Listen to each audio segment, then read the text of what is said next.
Merci de venir encore cette année au Summit AWS. Je suppose que vous sortez tous de la keynote. J'espère que les annonces ont été intéressantes.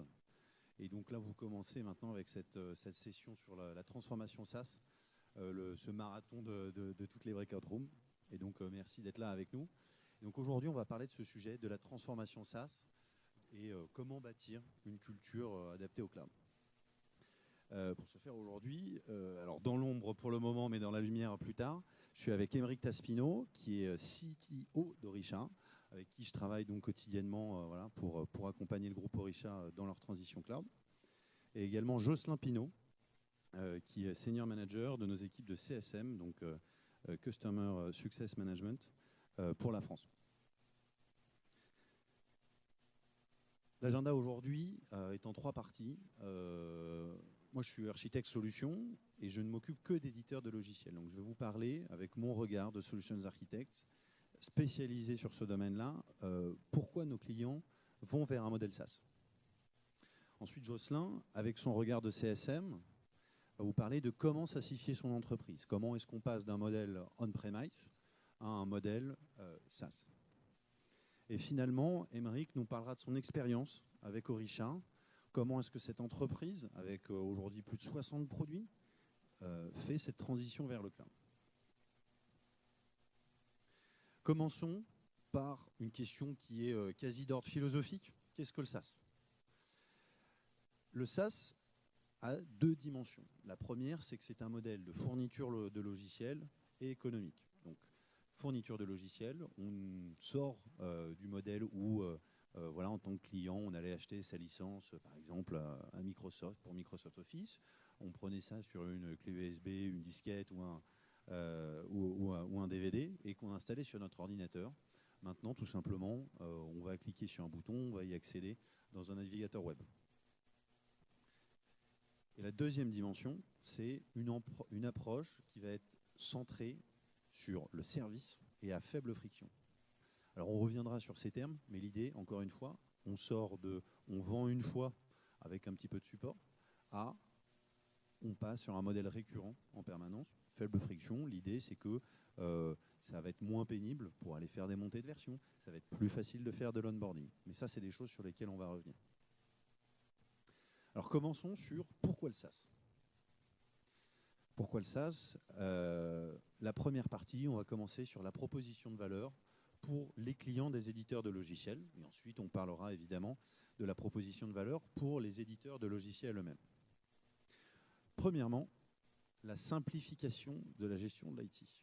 Vous imaginez que vous êtes une entreprise, une PME industrielle qui a une usine.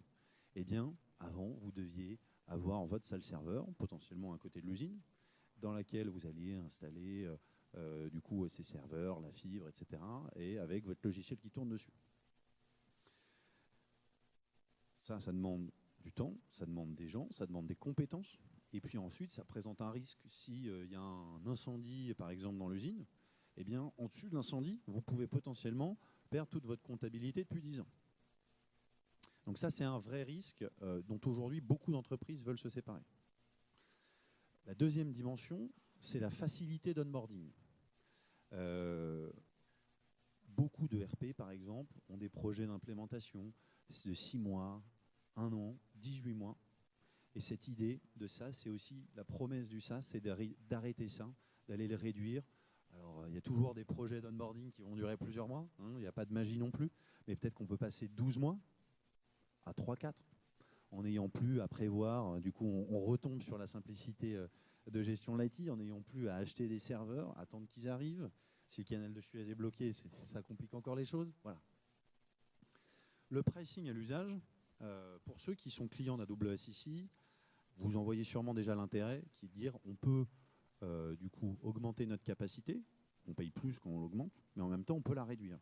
Pendant le Covid, ça pouvait être intéressant dans les deux sens. Donc certaines entreprises ont une charge informatique qui a crû de manière importante et d'autres ont dû le réduire. Ça a une autre dimension. Si vous avez de la croissance, que vous vous internationalisez, eh bien, vous pouvez lever la main et demander à votre éditeur de logiciel comment est-ce que tu vas pouvoir m'accompagner. Et donc l'éditeur de logiciels simplement a dit on rajoute des utilisateurs. Et vous n'avez pas besoin d'aller rajouter des serveurs avec encore une infrastructure, etc. Et finalement, en étant basé sur une approche de service, il y a l'amélioration continue du service qui se fait de manière permanente. Et donc, ça c'est ma petite transition pour aller vers la slide suivante. Quand vous passez vers du SaaS, ce qui va au cœur du SaaS, c'est qu'est-ce qu'il faut construire. D'accord ? Partir de vos besoins de vos clients. Et c'est ça qui est intéressant, c'est que vous êtes en permanence en train d'améliorer ce service. La deuxième dimension, qui est la plus importante, c'est construire comme il faut. Pourquoi ? Il y a des éditeurs de logiciels qui existent depuis 20 ans, 25 ans, et qui se sont historiquement construits en disant, bah voilà, nous, on va faire de la fonctionnalité, et la performance, en fait, c'est pas tellement notre histoire. Pourquoi ? Parce que on demandera à nos clients de rajouter du CPU et de la RAM. Donc, au lieu d'avoir un serveur qui pourrait faire 2 CPU et 4 Go de RAM, on va demander 4 CPU, 8 Go de RAM, et ça fonctionnera très bien. Sauf que quand vous reprenez cette charge sur vous, eh bien, là, vous avez envie de l'optimiser, puisque c'est un coût sur le cloud. Donc, construire comme il le faut, penser son architecture logicielle et cloud devient important. Devient important également pour opérer comme il le faut, parce que à l'époque où vous vendiez du coup seulement des licences, ce n'était pas vous qui faisiez les opérations. Maintenant, c'est vous qui récupérez. Donc là, il faut bien se dire quel est notre modèle opérationnel. Est-ce que c'est un métier qu'on doit apprendre ou pas ? Puisque si vous n'aviez pas à opérer les choses, eh bien maintenant vous devez le faire. Comment s'assurer d'avoir un bon niveau de disponibilité pour les clients ? Passons maintenant à la proposition de valeur du SaaS pour les éditeurs de logiciels. La première, c'est l'agilité. L'agilité, ça recoupe un petit peu avec la simplification de la gestion de l'IT. Imaginez, vous voulez une base de données on-premise, d'accord, qui soit avec un haute disponibilité et du backup. Qu'est-ce que vous devez faire ? Vous devez acheter l'endroit, vous devez ensuite construire le bâtiment, mettre la clim, la fibre, faire venir les serveurs, derrière toute la couche logicielle, la maintenance en conditions opérationnelles. Et au-dessus de ça, je n'ai même pas parlé d'aller voir la banque. Donc, avec le cloud, vous voulez la même chose. Vous allez sur RDS et en quelques clics, vous avez une base de données qui est sur plusieurs zones de disponibilité, dont la taille peut croître ou décroître. Et surtout, que vous pouvez en fait supprimer au besoin. Donc, cette agilité est très importante avec le cloud et elle n'est pas possible en on-prem. L'innovation, vous avez sûrement entendu parler de quelque chose, par exemple la GenAI. Alors on ne va pas trop parler de GenAI dans cette session-là, je vous rassure. Mais si votre entreprise a besoin d'aller faire un POC, de comprendre comment la GenAI peut s'appliquer, bah vous n'allez pas déployer, vous n'allez pas acheter une machine à NVIDIA pour déployer chez vous. Déjà, ça va prendre du temps, ça va coûter horriblement cher. À la place de ça, vous allez faire des calls d'API sur Bedrock. Et voilà, tout simplement, vous pourrez consommer les derniers modèles. Alors, tout à l'heure, on avait Mistral à la keynote, ça peut être les modèles de Mistral, mais ça peut être les modèles anthropiques, etc. L'efficience opérationnelle. Le cloud vous permet d'automatiser beaucoup de choses. Les montées de version, du recovery d'infrastructures, etc. Et donc, il y a un vrai intérêt de réduire la charge qui va peser sur les épaules de vos équipes et de faciliter cette dimension opérationnelle. La croissance, de par notre modèle de région, on a 34 ou 36 régions, pardonnez mon approximation. Donc voilà, au niveau mondial, vous pouvez être en France, aller aux États-Unis, aller derrière un peu partout en Europe ou dans le monde, avec quelque chose qui est standardisé. Et finalement, la réduction du temps de développement, qui est importante pour deux choses. Une position compétitive par rapport à vos concurrents, voilà, le fait d'être capable d'aller produire de nouvelles features, mais également une question de modernisation. Si vous adoptez différentes manières d'héberger votre logiciel, vous pouvez en tirer des bénéfices de scalabilité, de sécurité, de réduction des coûts que vous connaissez bien. Cette proposition de valeur du SaaS, je l'ai mis en forme aussi pour montrer comment elle impacte la valorisation des entreprises. La valorisation des entreprises, aujourd'hui, elle est calculée sur l'EBITDA fois le multiplicateur d'EBITDA. Bon, là, c'est pas très parlant. L'EBITDA, en fait, c'est tout simplement votre revenu moins vos coûts, globalement. Le multiplicateur d'EBITDA, c'est un petit peu mystérieux, mais il va dépendre de quel est votre EBITDA et quelle est votre croissance en majorité. Mais après, il y a deux sous-dimensions qui se rajoutent, qui sont en fait la qualité du produit. Est-ce que vous allez avoir des risques et est-ce que vous allez être capable d'aller saisir des opportunités de marché. Donc ça, on retombe sur l'innovation, on retombe sur celui-là. Donc, l'efficience opérationnelle, on en parlait, vous arrivez à réduire vos coûts, vous arrivez, que ce soit vos coûts d'infrastructure ou vos coûts de gestion de cette infrastructure, et bien là, ça permet d'augmenter votre EBITDA. La croissance, tout simplement, vous augmentez votre revenu, de même vous augmentez votre EBITDA.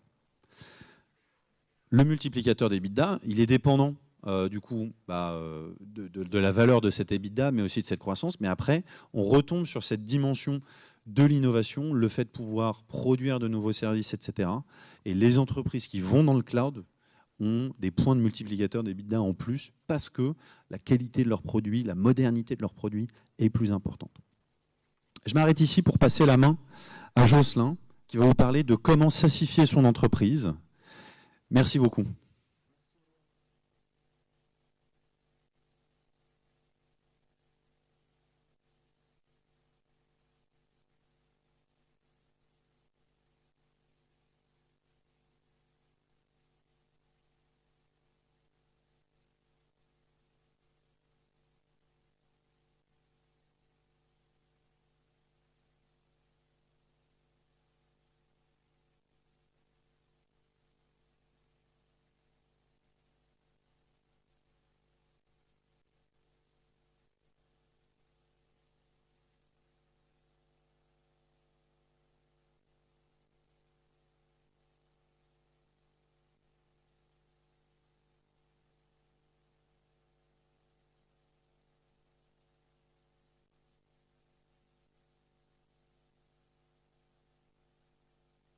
Une transformation technique.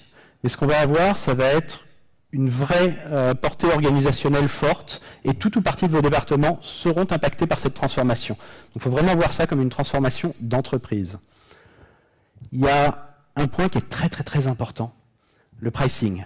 Très sensible pour vos clients, très dur à estimer au départ pour être au bon pricing. On voit qu'en 2023, il y a 73% des SaaS qui ont modifié leur pricing. Donc surtout, prenez du temps pour justement mettre le bon pricing, parce que sinon, on voit que certains SaaS passent dans la presse par rapport à un mauvais positionnement. Et enfin, c'est un changement culturel. Le fameux as a service, le software as a service. Et ça, on en discutera, mais ça va transformer les façons de faire de vos différents départements. Alors, pourquoi je vous mets les beaux toits de Paris? Ce n'est pas uniquement parce qu'on est au Summit de Paris, c'est parce qu'en fait, si on revient sur la courbe du changement du docteur Elisabeth Kubler-Ross, pour passer les phases de déni, de frustration et de colère, il n'y a qu'une seule chose qu'on peut faire, communiquer, communiquer et communiquer. Donc il va falloir de votre côté communiquer votre projet SaaS sur tous les toits de Paris, à vos clients, mais également en interne, pour avoir une adhésion de vos employés sur justement ce projet d'entreprise. J'ai représenté quelques départements sur le slide qui vont être impactés par cette transformation.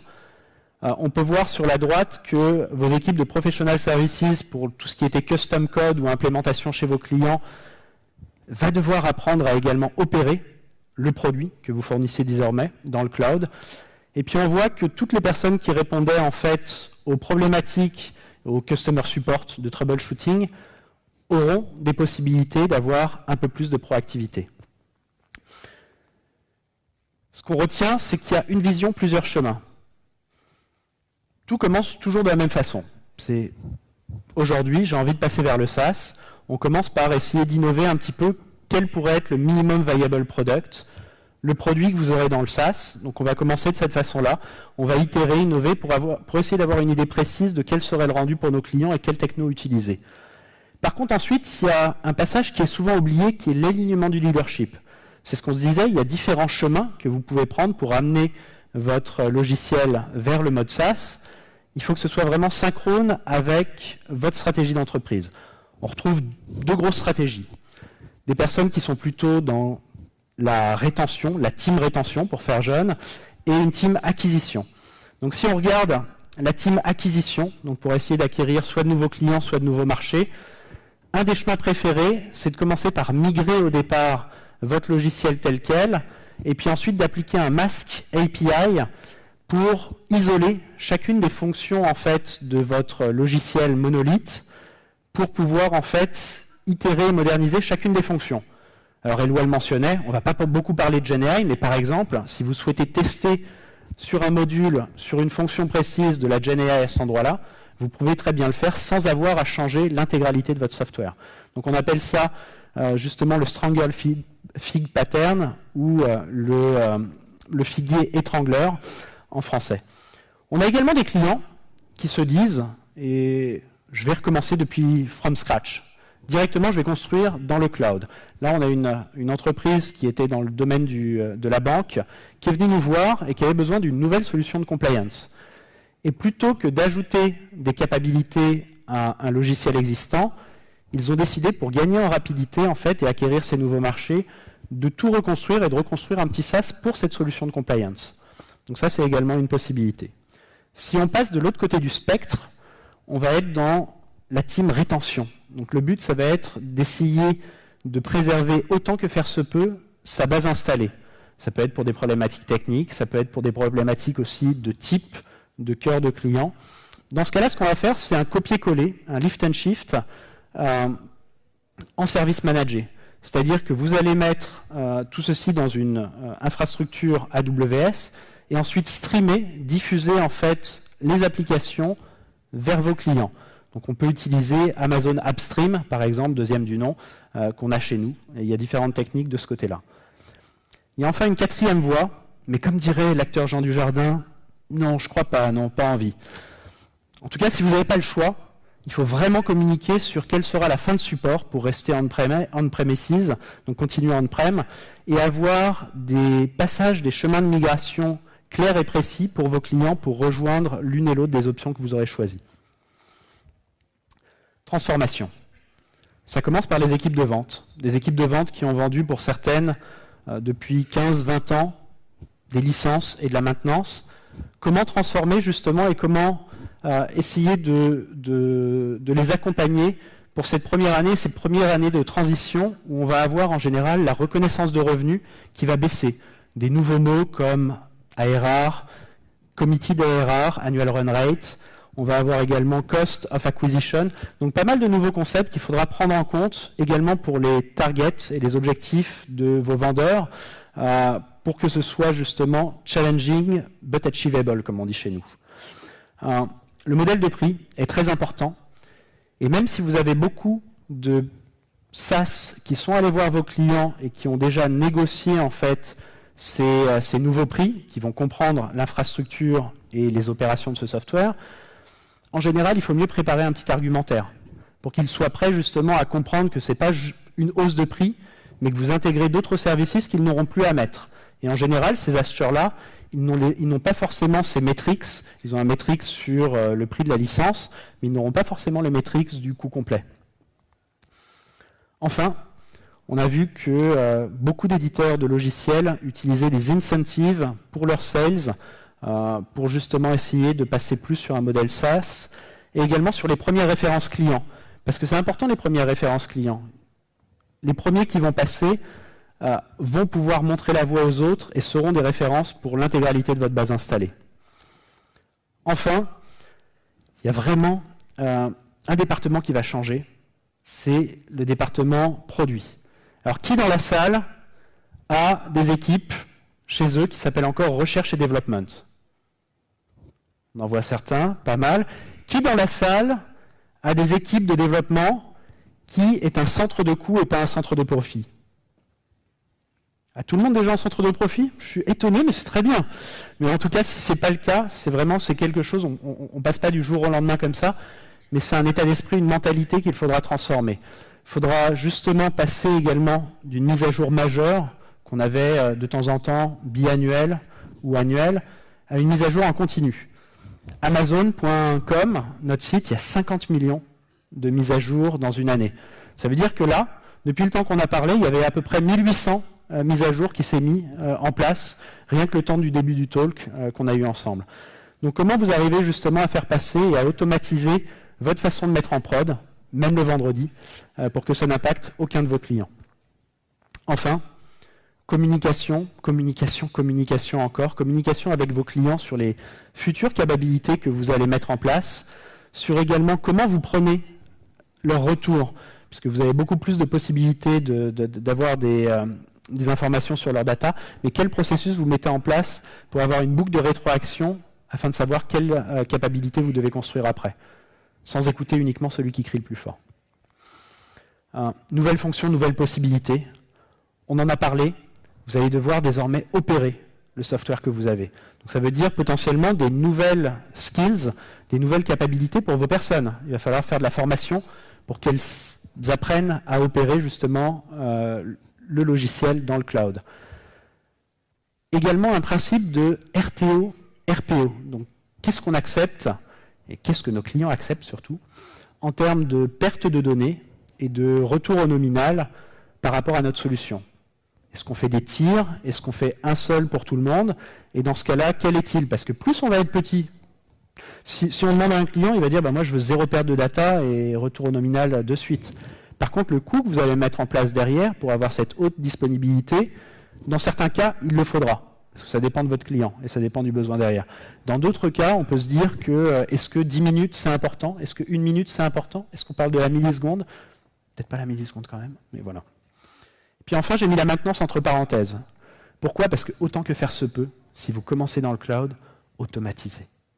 Vous n'allez pas avoir des équipes qui se réveillent le samedi matin à 2h du mat pour aller troubleshooter justement un problème en production.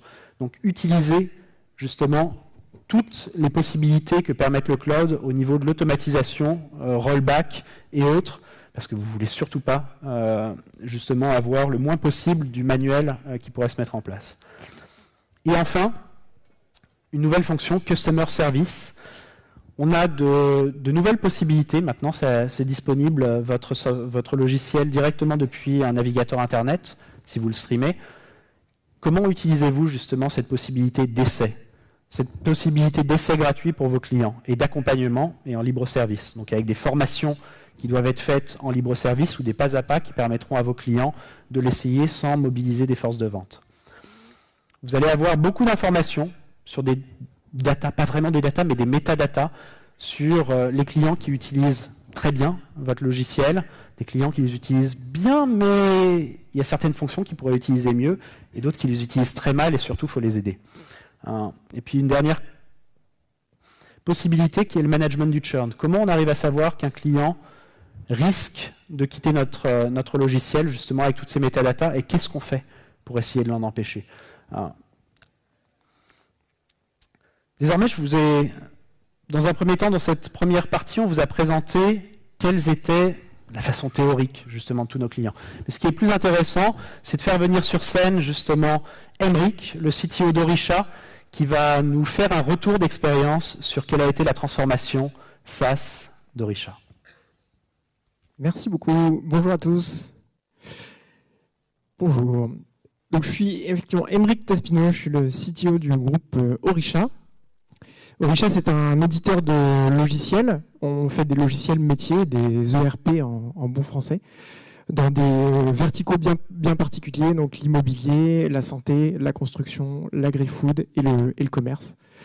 Et on fait aujourd'hui à peu près 300 millions d'euros de chiffre d'affaires, principalement en France, en Espagne et aux Pays-Bas, avec un peu plus de 50 000 clients et de 1900 collaborateurs. Ce qui est intéressant, c'est que Orisha, c'est une société qui s'est construite par acquisition externe successive. Et donc, vous avez en bas là, le petit histogramme qui représente le nombre d'acquisitions qu'on a fait chaque année sur les dernières années. Aujourd'hui, on a un portefeuille de produits qui fait à peu près une 60aine de produits. Dans ces produits-là, on en a une majorité qui sont, on va dire, cloud native, donc qui sont SaaS, qui sont web, qui sont à l'état de l'art d'un point de vue technologique. Mais on en a aussi un certain nombre qui ne le sont pas forcément. Et donc, on a, depuis maintenant quelques années, industrialisé ce processus de SaaSification de nos produits pour pouvoir les transformer au fur et à mesure. Et je vais essayer de vous partager un petit peu notre retour d'expérience, comment on s'y prend et de quelle manière est-ce qu'on SaaSifie ces produits-là. Alors, il va y avoir 3 parties dans mon intervention. Une première sur le produit, quel travail on doit faire sur le produit, comment est-ce qu'on adapte son produit pour le rendre SaaS. Une deuxième partie sur le business model, donc la façon dont on commercialise le produit, comment est-ce qu'on va vendre le produit. Et puis une troisième partie sur le go-to-market et donc l'accompagnement des équipes commerciales à vendre ce produit-là. Alors pour démarrer avec le produit, on ne va pas se mentir, si vous n'êtes pas déjà SaaS, en général, c'est que vous avez des bonnes raisons de ne pas être déjà SaaS. Votre produit n'est pas conçu pour être nativement et facilement SaaS. Probablement, on parle de technologie legacy, avec un client lourd, avec une infrastructure qui est monotenante. Donc, on va venir déployer une instance de l'application pour chaque client. Et c'est probablement pour cette raison que vous n'êtes pas encore SaaS. La démarche industrielle qu'on a mis en place vise à démarrer par cette solution lift and shift dont on a parlé un petit peu tout à l'heure. Et effectivement, rendre notre logiciel disponible sur un mode hébergé. On ne fait que déployer notre logiciel dans le cloud et on le met à disposition de nos clients au travers d'un navigateur web via des technologies de streaming. Alors, je ne vais pas rentrer trop dans la technique, je vous ai quand même mis un petit schéma pour les plus techniciens d'entre nous. Mais le principe, c'est qu'en fait, on va venir vraiment ne rien transformer dans un premier temps, prendre uniquement notre produit, l'héberger comme il serait hébergé dans un data center classique, et venir utiliser des technologies comme AppStream qui vont permettre de faire du streaming d'applications et de consommer les applications directement sur un navigateur web. Et ça, on va être capable de le faire, y compris avec des langages ou avec des technologies qui peuvent être très legacy. Chez nous, on a eu du 4D, on a eu du Delphi, on a eu du WinDev, on a tout un tas de langages qui peuvent être plus ou moins anciens, mais malgré ça, grâce à cette solution-là, on arrive à SaaSifier nos produits et à les faire consommer comme une application SaaS web native, on va dire. Donc effectivement, je vous ai parlé un petit peu de cette cible. On a un framework chez Orisha qui nous définit un petit peu à quoi on veut que nos produits ressemblent. Donc nos produits, on veut qu'ils soient web, on veut qu'ils soient multi-tenant, on veut qu'ils soient cloud native, on veut qu'ils soient API native, donc qu'ils soient constitués autour d'API pour permettre à nos clients de s'intégrer dans leur système d'information.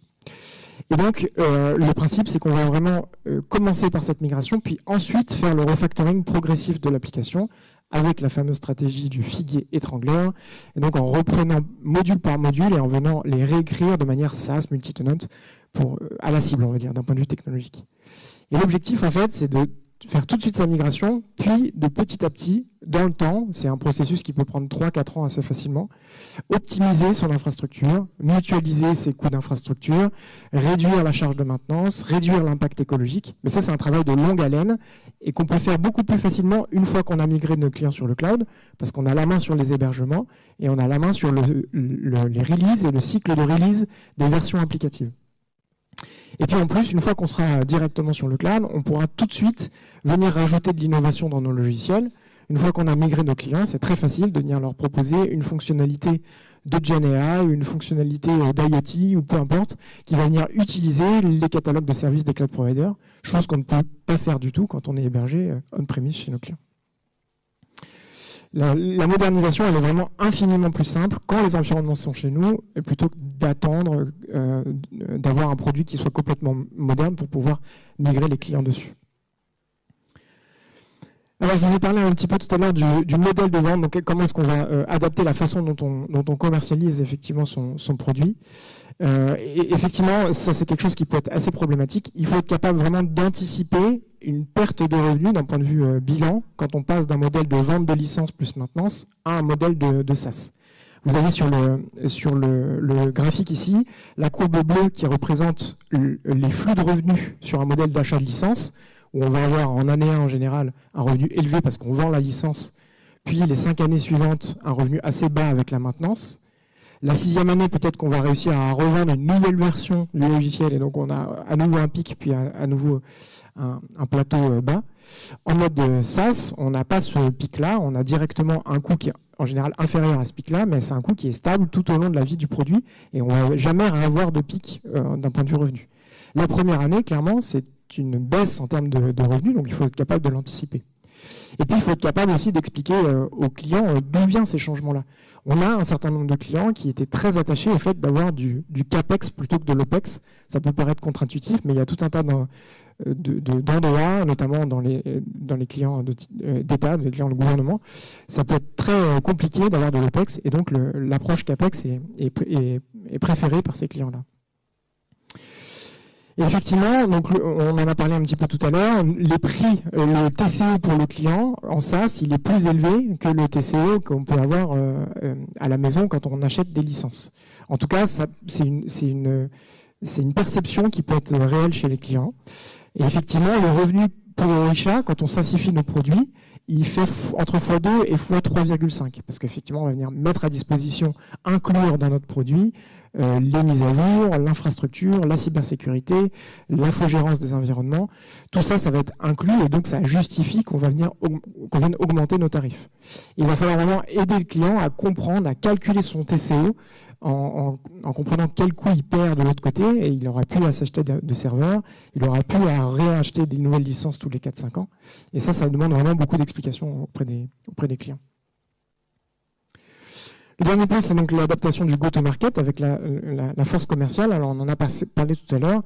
L'incentive, effectivement, nous, c'est quelque chose sur lequel on appuie beaucoup. Tout de suite, on va avoir une incentive particulière pour les commerciaux sur les produits cloud, qui vont concrètement être mieux rémunérés sur une vente de produits cloud qu'ils ne seraient sur un produit de vente de type licence et maintenance.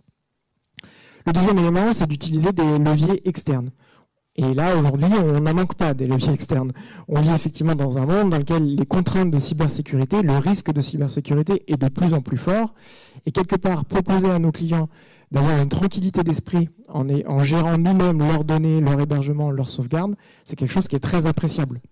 De la même manière, il y a de plus en plus de contraintes réglementaires qui font que ça peut devenir très intéressant pour le client de se dire ils gèrent tout ça, ils ont les bons niveaux de certification et je n'ai pas à m'embêter avec de l'ISO 27001, avec du PCI DSS, avec de l'HDS, toutes ces réglementations qui peuvent être un peu lourdes à mettre, même extrêmement lourdes à mettre en place pour les clients. Il va falloir également préparer son équipe d'avant-vente. Donc là, c'est vraiment former les gens, expliquer pourquoi est-ce que les tarifs changent, qu'est-ce que ça veut dire d'être en cloud, qu'est-ce qu'on inclut en termes de services autour du cloud. Donc là, il y a vraiment beaucoup de formations à apporter à ces équipes pour qu'ils soient parfaitement à l'aise avec le discours et qu'ils utilisent ça finalement plus comme une opportunité qu'une contrainte sur la commercialisation. Et le dernier élément, et ça vraiment c'est un retour d'expérience qui est important chez nous, c'est qu'assez rapidement, il ne faut plus qu'il y ait d'alternatives. Ça veut dire qu'il ne faut plus commercialiser les logiciels avec les licences plus les maintenances. Ça veut dire que vous allez passer à côté de ventes. Ça veut dire que vous allez perdre des clients qui refusent de basculer sur le SaaS. Mais au final, c'est probablement des ventes et des clients que vous avez besoin de perdre pour vous optimiser, pour être plus industriel, pour être plus automatique dans la façon dont vous allez gérer vos infrastructures. Perdre un client, effectivement, c'est perdre du revenu. Sur le coup, ça fait mal. Mais sur la projection, je vous assure que ça va vous aider à vous transformer de manière beaucoup plus rapide. Et au final, on s'aperçoit qu'on a une augmentation assez légère du churn, de l'ordre de 2 ou 3% seulement de churn en plus, quand on a cette approche de ne pas avoir d'alternative et de forcer les clients à migrer sur une solution SaaS. Donc on utilise effectivement toutes ces contraintes-là, mais on va venir aussi utiliser des opportunités. Donc expliquer aux clients qu'ils ont tout intérêt à migrer sur le cloud. Le premier intérêt, c'est de pouvoir obtenir des modules complémentaires. Tout un tas d'options ou de nouveaux écrans qui ne sont disponibles que sur la version SaaS. Et on a tout un tas de raisons de le faire, c'est parce qu'on a accès aux données du client, donc on peut venir brancher de la GenAI, on peut venir brancher tout un tas de services complémentaires qu'on ne peut pas faire quand les infrastructures sont hébergées directement chez le client. Donc tous nos modules complémentaires, on explique qu'ils ne sont valables que dans notre solution SaaSifiée. Le deuxième élément, c'est d'ouvrir davantage son produit. On a un vrai travail de fond qui est d'APIser tous nos logiciels pour permettre aux clients de venir s'intégrer, de venir connecter avec d'autres éléments de leur système d'information. Et un moyen très simple, c'est d'expliquer que les API ne sont disponibles que sur l'offre SaaS. Donc là encore, on utilise ça comme un levier, comme une opportunité pour le client d'aller plus loin dans sa transformation. Et le dernier élément, c'est l'amélioration des SLA. Quand on vend simplement un logiciel, la seule SLA qu'on peut avoir, c'est sur la résolution d'un bug ou la livraison d'un patch.